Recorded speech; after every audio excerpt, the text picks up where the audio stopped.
One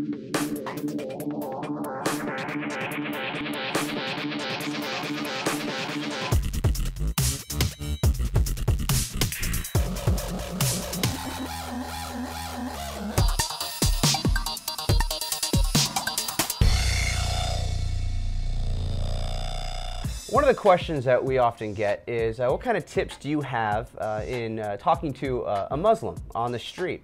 And so here's just one of the tips that I have. This is something that I've used, and in my experience, it's worked without fail. You know, obviously we don't believe that the God of Islam, that Allah, even exists.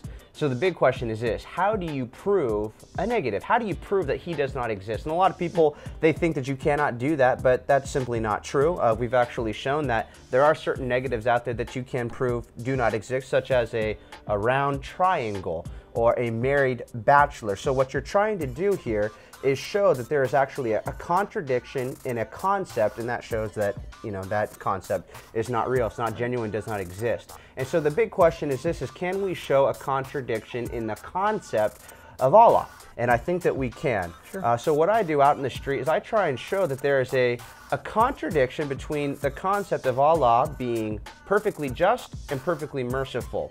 All right, and so this is kind of how it works. Right. You know, someone cannot be perfectly just and perfectly merciful. It seems there is one solution to this, but you don't find the solution in the God of Islam. So let's just suppose that Jason is the Muslim on the street here. This is kind of what I take them through, and here's something for you to learn. So pick it up, watch the video again, and try it out. So I'll ask them, so do you believe that Allah is perfectly just? Of course, the Quran is very explicit. Allah is just. Okay, and we're going to define what justice is. Justice is being perfectly just, is not letting a single crime go unpunished. Always doing what's right. All right, never sweeping you know, sin under the rug. Okay, great. Do you believe that Allah is merciful? That is one of the main tenets of faith, that Allah is merciful. Most merciful, even, they would say.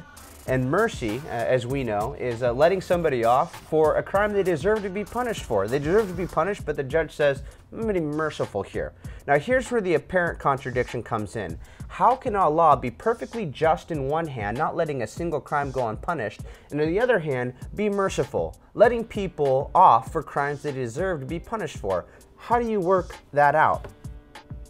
And right. That's the typical blank stare that you'll often get. So just remember that when you're talking to a Muslim on the street, you want to point out that the very concept of Allah being just and merciful is actually a contradiction. Right. But Christianity has the solution, that Jesus of Nazareth, when he went to the cross, it's been said, at the cross, God's justice and mercy kiss, because God has poured out his wrath, his justice on Jesus. He pays for sin in full, and he's able to lavish us with his grace and with his mercy, providing a way for us to be forgiven and to go to heaven.